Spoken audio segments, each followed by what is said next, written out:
Galatians 5:1. Christ has set us free. This means we are really free. Now, hold on to your freedom and don't ever become slaves of the law again.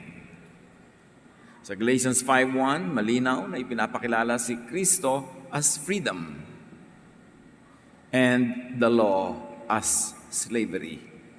Magkaiba, magkabaligtad, magkalayong extremes. Christ and the law. Freedom and slavery. Sa mga pagtuturo ng Kristyanismo, laging inuulit-ulit that Christ sets free, that Christ gives freedom, pero naiintindihan kaya natin talaga? Kasi kung talaga naiintindihan, it will create a new lifestyle, a new worldview, a new behavior. Freedom in Jesus. Father, we thank you for freedom in Jesus. And now set our minds free to totally, completely, beautifully understand this truth, this reality, this lifestyle that you want us to enjoy. Set our minds free, O God, to understand, to absorb, to interpret and apply in our lives. Father, be our preacher, our teacher, our healer. We seek you in the name of Jesus, your Son, our Lord and Savior. Maraming mga kalayaan na kailangan ng tao kasi maraming naging pagkakatali, pagkakagapos, pagkakakulong.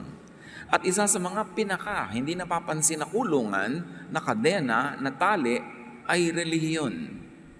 Religious belief, religious practice, religious traditions. At ito ang talagang isang napakalaking pagtuturo ni Jesus to set people free from religious chains. Jesus sets free from traditions by pioneering a new world order, a new life system. At ang tradisyon na ito ay isa sa mga prisons, isa sa mga kulungan na binuwag ni Jesus. Mark 2:21-22 sa Pinoy Version Bible, walang gumagamit ng bagong tela para takpan ang butas ng isang lumang tela. Dahil kung gagawin yun, uurong ang bagong tela. Tapos mababatak ang pinagtapalan at lalong lalaki ang butas. Wala ding naglalagay ng bagong alak sa lumang wineskin, isang lalagyan na gawa sa leather. Sasabog ang wineskin pag ginawa yon.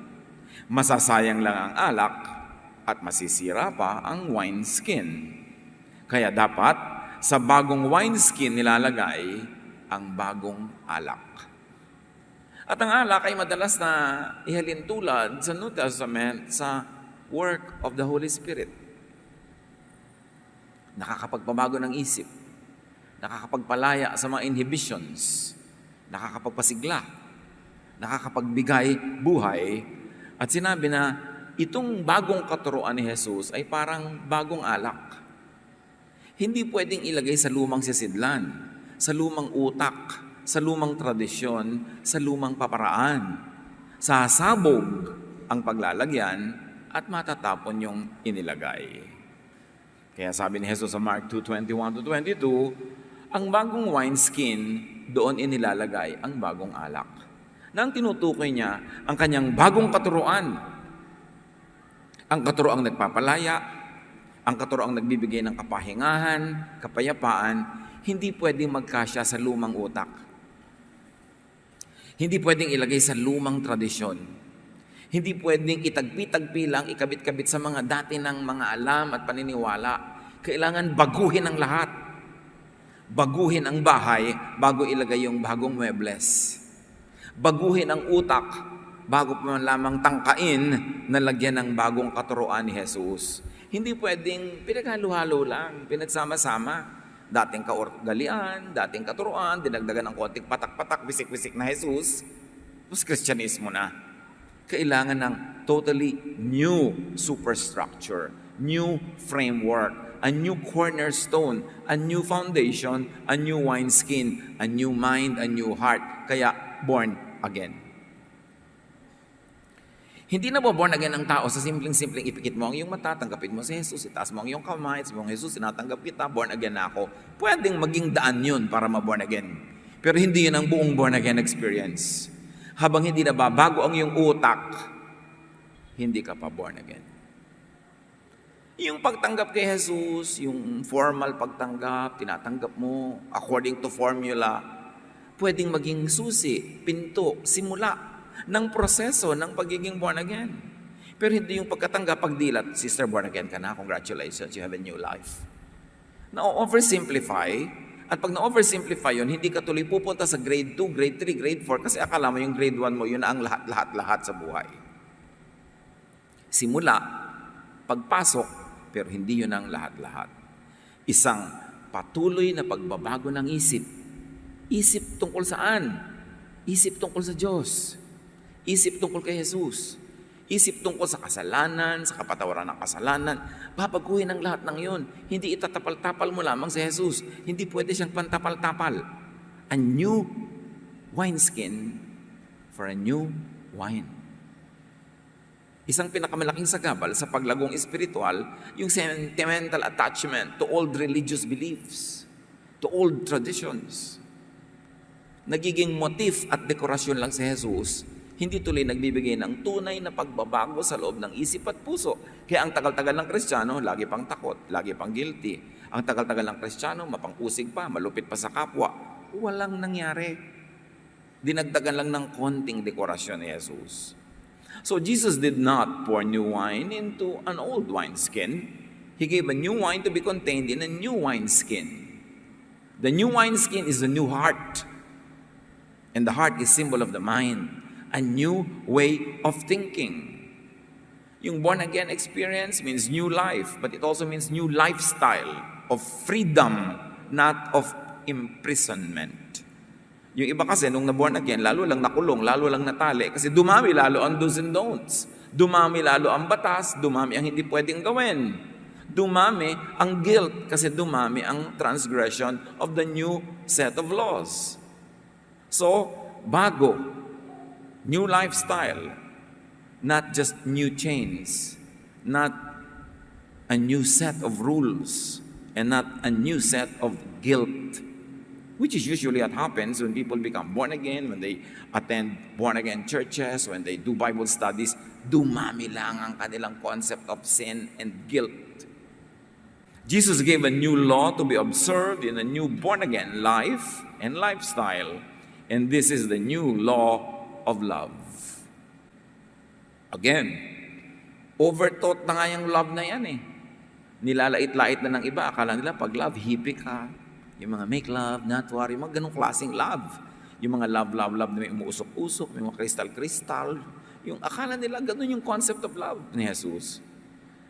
But this means freedom from the law of Moses and from the law of religion. Hindi dapat na pag nagiging maka-Jesus ka, nagiging more religious. Nagiging more spiritual ka dapat. Religion imprisons, spirituality sets free. At pag religion, ibig natin sabihin is the corporate, legal, formal, Pharisaic religion covered by laws of do's and don'ts. Kasi pag dumami yung mga laws of do's and don'ts na hindi mo naman kayang sundin kung honest ka sa sarili mo, dumadami lang yung guilt mo. Hindi ka talaga na free, na imprison ka lalo. So hindi dagdag na motif si Jesus sa ating spiritual life. Hindi siya dagdag na motif sa Jewish religion. Hindi siya renovation. Jesus is total reconstruction. And when we say total reconstruction, it doesn't mean now that you have to be totally, legally, formally, sinless, and holy, which becomes the wrong expectation of people who come to Jesus. The total reconstruction is the way you think about sin, the way you think about how Jesus took away sin and put it on His own body and died for it. And it is a total way of looking at you as a person who, in spite of failing in your formal obedience to the law of Moses, is considered sinless by God because of His grace through the work of Jesus.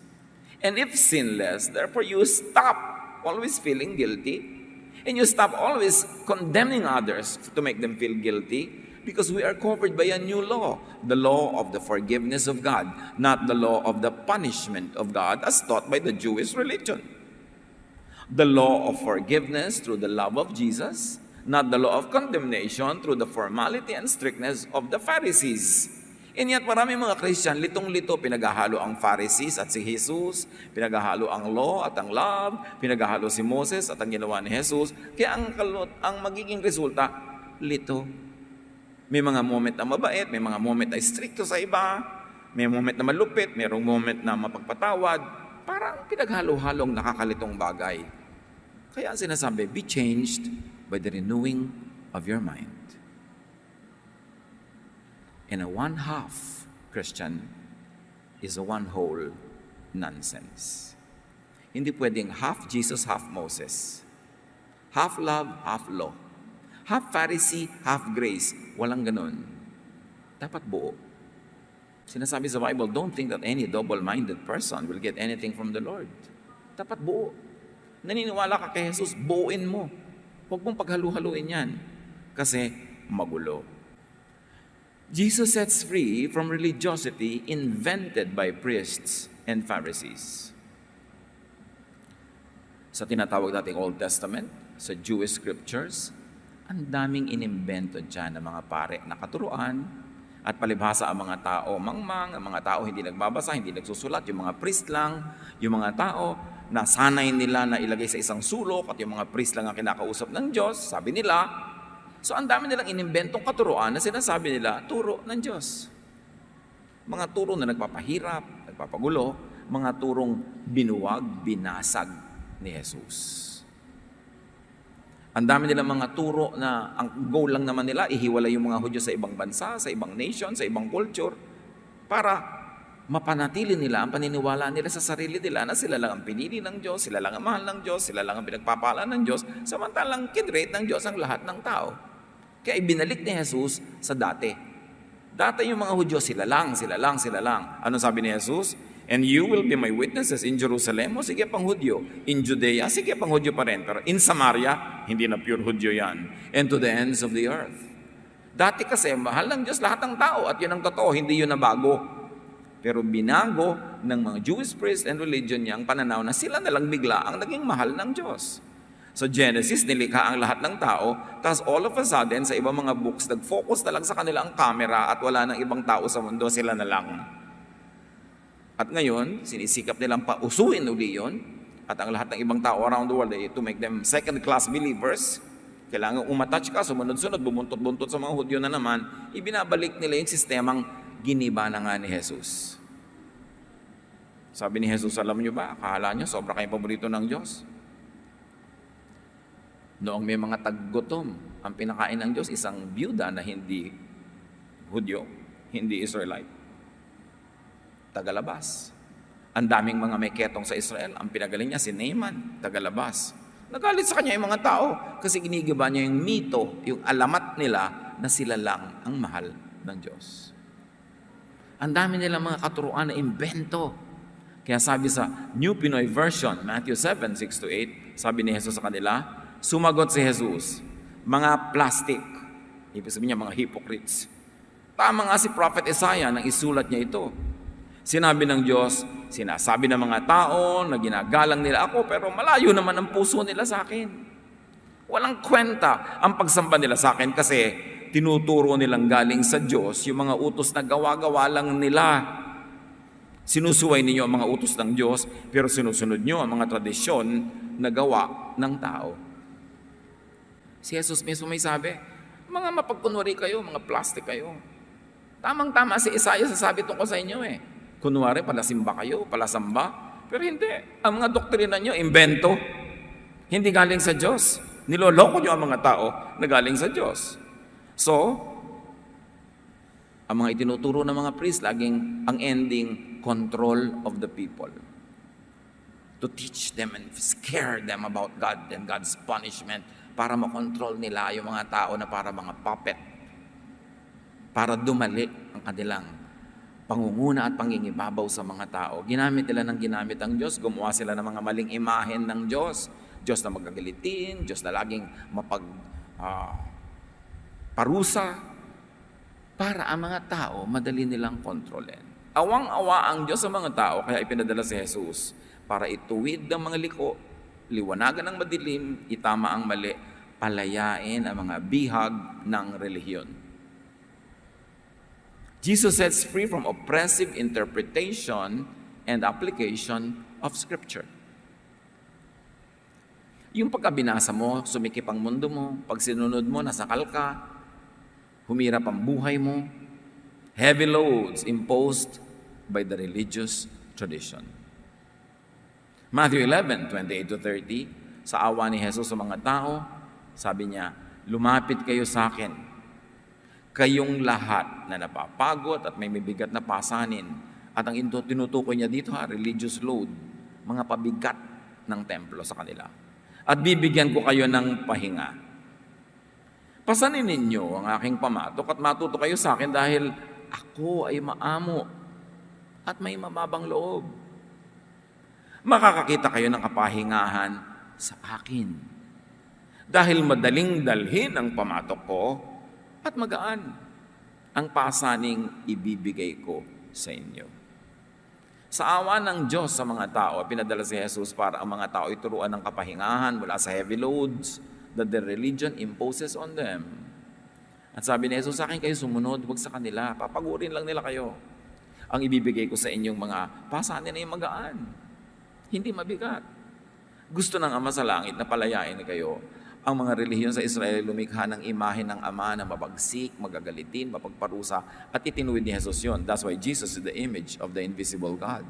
In Him, the fullness of the deity lived in bodily form. He is the Word which was from the beginning. The Word became flesh.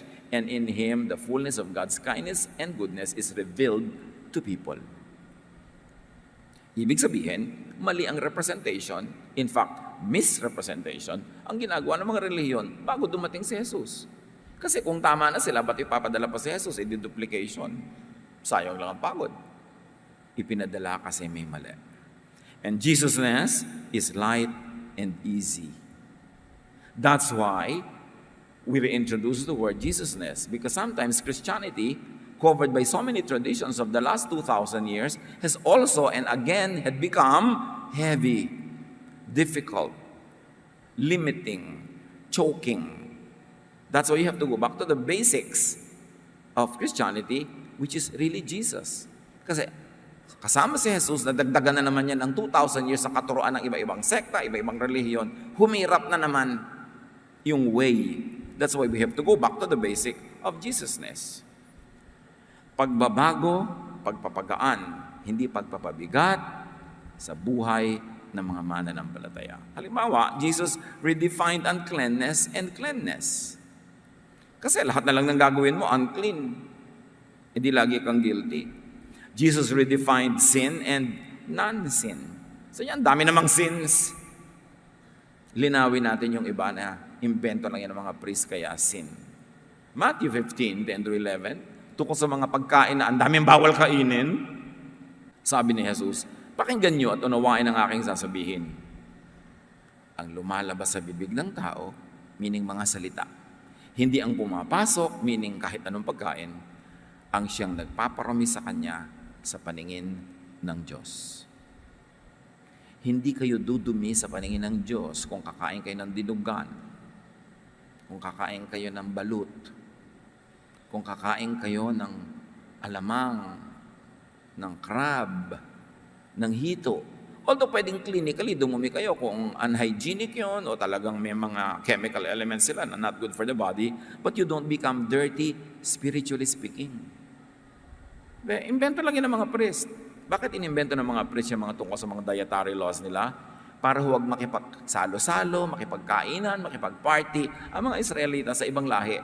Gusto nilang solohin yung kanilang mga kalahi para maging tagasunod lang nila.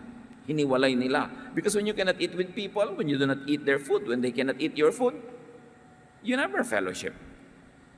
Hiniwalay nila to make themselves food very special. Food issues divided the Jews from the world. And up to now, even so-called Christians of various sects and denominations, nagkakahiwa-hiwalay when it comes to the issue of food. Sinabi na ni Jesus, hindi naman mahalaga kung ano pumapasok sa bibig nyo, kundi kung anong mga salitang lumalabas dyan. Yan ang bantayan nyo. So, pinalaya sa oppressive application of Scripture. Sa oppressive, stressful, heavy, painful, spiritual loads, these are not of Jesus. Mahalaga nating maunawa na pagka ang ending ay mahirap, nakakasakal, nakakakulong, hindi yun galing kay Jesus. They are of the priests and the Pharisees. And sadly, even now, even within Christian churches, ang daming Pharisaic and priestly teaching sa pinaiiral, ang ending pahirap pa rin. Kabaligtaran ng gusto ni Jesus. Anong dahilan? Kasi nga lito yung mga tao kung law or grace, Jesus or Moses. Lito. Kaya dapat malinaw. Interpretations and applications of Scripture that hurt people are not of Jesus. Ganun yung din namang interpretation that make people suffer. Yung pinapatay ka na, ginugulpi, kinakawawa ng napakaabusado mong asawa, i-interpret sa'yo ng pastor, magtiis ka, may awa ang Diyos. Be submissive.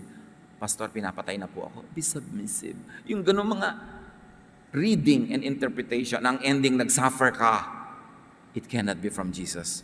Because Jesus came to set you free from suffering, to give you rest. Yung mga reading and interpretation that make people cruel and unkind. Itatakwil ko po ang anak ko kasi may kasalanan siya na hindi katanggap-tanggap sa church namin. Bakit di ka nalang maging nanay kaysa maging doctrine expert dyan? Ang unang-unang role mo, nanay ka. So pagka ang reading ay nagiging cruel ka sa sarili mong anak, sa sarili mong pamilya, sa sarili mong kaibigan, parang mali ang reading mo niyan. Kasi hindi ganyan ang gusto ni Jesus na reading. Meron na ngang law na pagka may babaeng nangalo niya, batoy hanggang mamatay, pero hindi ipinabato ni Jesus. So ang reading ni Jesus, hindi kind yung reading nyo. Huwag nyo na yung ituloy. Kaya marami mga tao, pagka nagbasa ng Bible, lalo't may natutunang konting verses, lalong lumulupit sa kapwa. Lalong nagiging mahirap kasama. At lalong nagiging mapagkunwari.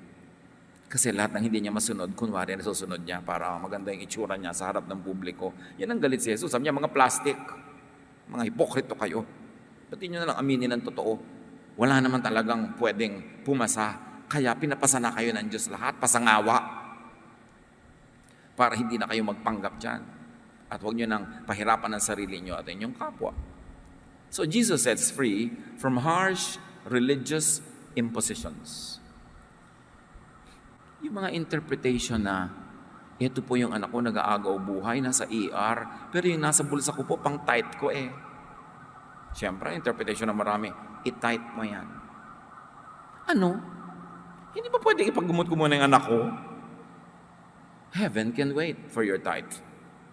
Kung kailangan sa mga emergency needs ng pamilya. Siyempre, bumawi ka na lang sa ibang panahon na medyo kaya mo na. Pero hindi ganun ng Diyos, hindi siya mukhang pera.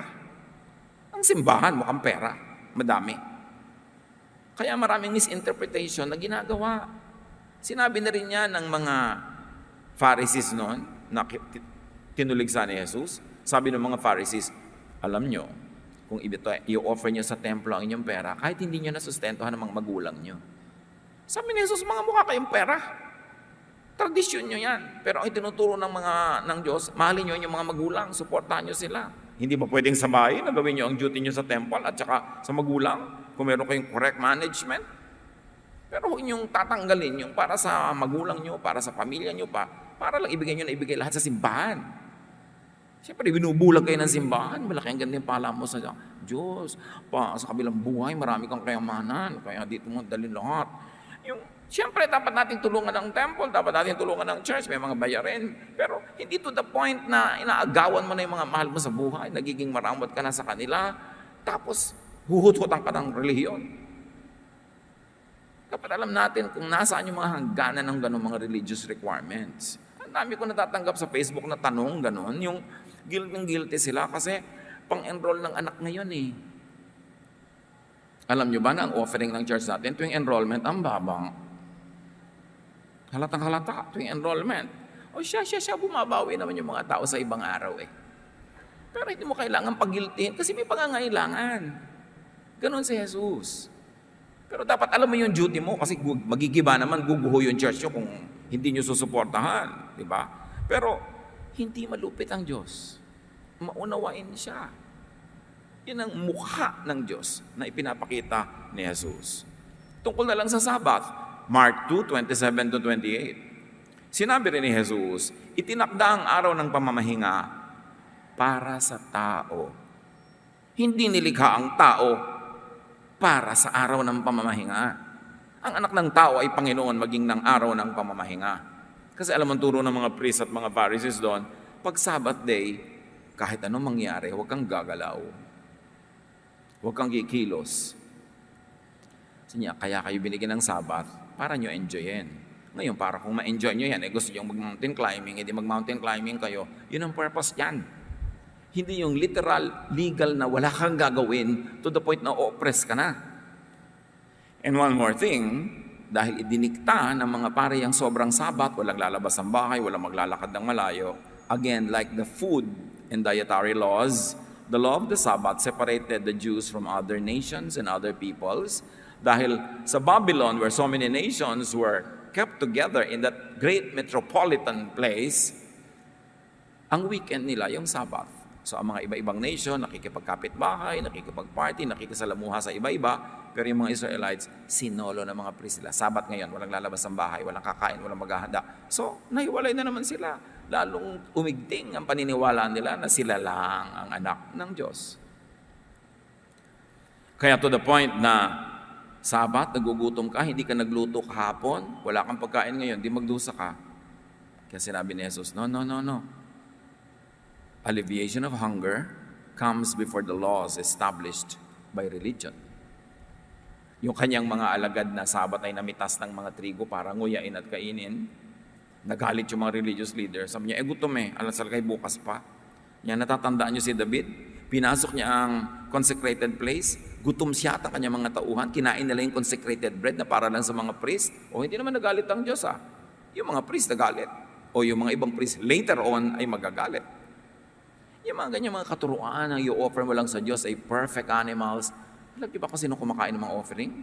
Yung mga priests. Sa palagay nyo, may discrimination ng Diyos against an animal na medyo pilay, medyo may kapansanan. Naaawa nga ang Diyos sa mga ganon. Tapos, ang gusto lang na i-offer yung perfect. Kasi yung pare ang kakain nun. Kasi sinasabi nila, offer lang nyo sa Diyos. Ang gusto ng Diyos, perfect. Tapos, sabi niya, nung wala na yung mga tao, halina kayo mga kapwa Diyos, kakainin na natin ang offering nila. Awang-awa ang Diyos sa mga tao sa pag-abuso sa kanila ng reliyon. So, Jesus sets free from undue influences and powers exercised by religious authorities. Na hanggang ngayon, pati mga pastor ang namimili kung sino pwede mo maging girlfriend, maging boyfriend, sino mo pakasalan, nadaig pa Diyos. Kinokontrol, pati mga ligaw-ligawan ng mga tao, yung lahat ng nangyayari sa mga buhay. Tapos may mga opportunity yung kanilang mga musician o worker na mag-abroad o magtrabaho sa malayo para mapakain at mapaaral ng mga anak. Pagigiltihin nila, kailangan ka ng Diyos dito sa church. Yung pala, kailangan siya ng pastor doon. Pag pinalaya mo yan, magbibigay ang Diyos ng ibang worker. Bakit? Work niya yan church niya yan. Pero para kulungin mo ng mga tao, hindi mo naman susweldohan. Pagka naman enrollment, di mo binibigyan ng pang-enroll, tapos pagigiltihin mo pag naghahanap buhay, imbento lahat yan ng tao. It is not from God. Matthew 23, 1-3. Pagkatapos ay sinabi ni Jesus sa mga tao at sa kanyang mga alagad, ang mga tagapagturo ng kautusan at ang mga pariseo ang kinikilalang tagapagpaliwanag ng kautusan ni Moses. Huwag ninyong tularan ng kanilang ginagawa, sapagkat hindi nila isinasagawa ang kanilang ipinapangaral. Sabi ni Jesus, puro daldal yung mga yan. Puro teaching. Sila man, di nila yun nasusunod. So yung pahirapan ng sarili nyo sa pagsunod sa kanilang mga pinapagawa sa inyo. The Jesus spiritual yoke, the Jesus burden is not a burden. It is light. It is easy and restful. Kaya sabi sa verse 4 ng Matthew 23, they pile heavy burdens on people's shoulders and won't lift a finger to help. Yun daw yung mga religious leaders. Higher righteousness that the law promotes gives freedom from religion's judgment and judgmentalism. Mas mataas yung espiritu ng forgiveness kaysa judgment, ng kindness kaysa harshness, ng love and acceptance kaysa discipline. Na yun ang ine-emphasize sa mga churches kasi gusto nila madali ang kontrol eh. Matthew 7, 1-2, huwag kayong humatol nang kayo'y di hatulan. Ang linaw-linaw nito, pero araw-araw ang business ng mga church people, humatol. Sapagkat hahatulan kayo ng Diyos ayon sa paghatol nyo sa iba. At susukatin kayo ayon sa panukat na ginagamit ninyo sa iba. Ang religion, ang tradition, laging judge and laging judgmental. Therefore, religion promotes fear, guilt, depression. Mas maraming relihiyosong depressed kaysa sa hindi relihiyoso. Maraming religious leaders are depressed. Kasi hati ang isip. Hati sa itinuturo na imposible at sa katotohanang nagaganap sa kanilang buhay. Hati. Nakaka-depression. Yung araw-araw, walang itinuro sa'yo kundi mag-guilty ka tungkol sa mga katotohanan ng buhay mo, made-depress ka talaga nun. So, there is needless guilt and worry when the teaching is not interpreted through the filter of Jesus. Romans 8:1. If you belong to Christ Jesus, you won't be punished. And yet, walang ipinanakot ang mga pulpito kundi second coming, kundi hell, kundi judgment. Sinabi na nga if you belong to Jesus, you won't be punished. Because Jesus took the punishment, so you don't have to worry away about it. Freedom in Jesus, however, is not a license to do wrong to others. Huwag natin yung pagkakamalian yun. Your freedom stops where the freedom of others and the rights of others begin. So hindi mo pwedeng sabihin, I'm free in Jesus to abuse you. I'm free in Jesus mang-agaw ng asawa ng may asawa. I'm free in Jesus to lie to you. Hindi ganon. You are free to love. You are not free to do wrong. And when you do wrong, you know that there is a remedy. Because if we confess our sins, He is faithful and just to forgive us, to restore us. Confess to God, not to other people. So, importanteng maging Jesus believer. Not just to become a legal, formal Christian. Kailangan personal Jesus believer ka. Are you free from guilt and fear? Are you free to receive love from God, or legalism stops you from becoming a gracious recipient? Are you free to love? Jesus means a new life, a new heart, a new mind, a new attitude about sin, about your sin, and about the sin of others. It means a new freedom, new peace, new rest.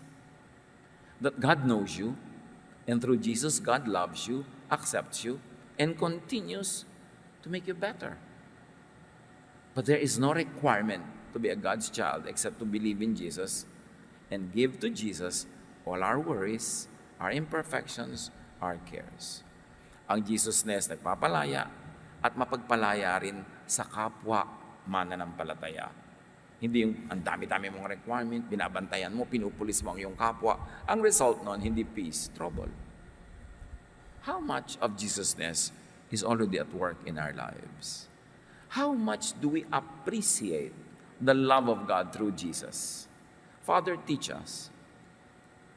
Paulit-ulit, lumang topic na ito. Pero bigyan mo kami ng bagong pananaw, mas malalim, malawak, mas mataas na pagkaunawa sa katotohanan ng Jesusness. That it gives rest and peace. At yun din ang dapat at pwede namin ibigay sa aming kapwa. Once that we have brought Jesus into their lives, once that they have believed in Jesus in their hearts, that they too will enjoy freedom, rest, peace. Pagbulay-bulayan natin ang mga bagay na ito and how to apply them in our dealings with ourselves, with others, with our families. Father, continue. Finish this message in each one's heart, tailored after each one's reality. Let's be alone with the Lord.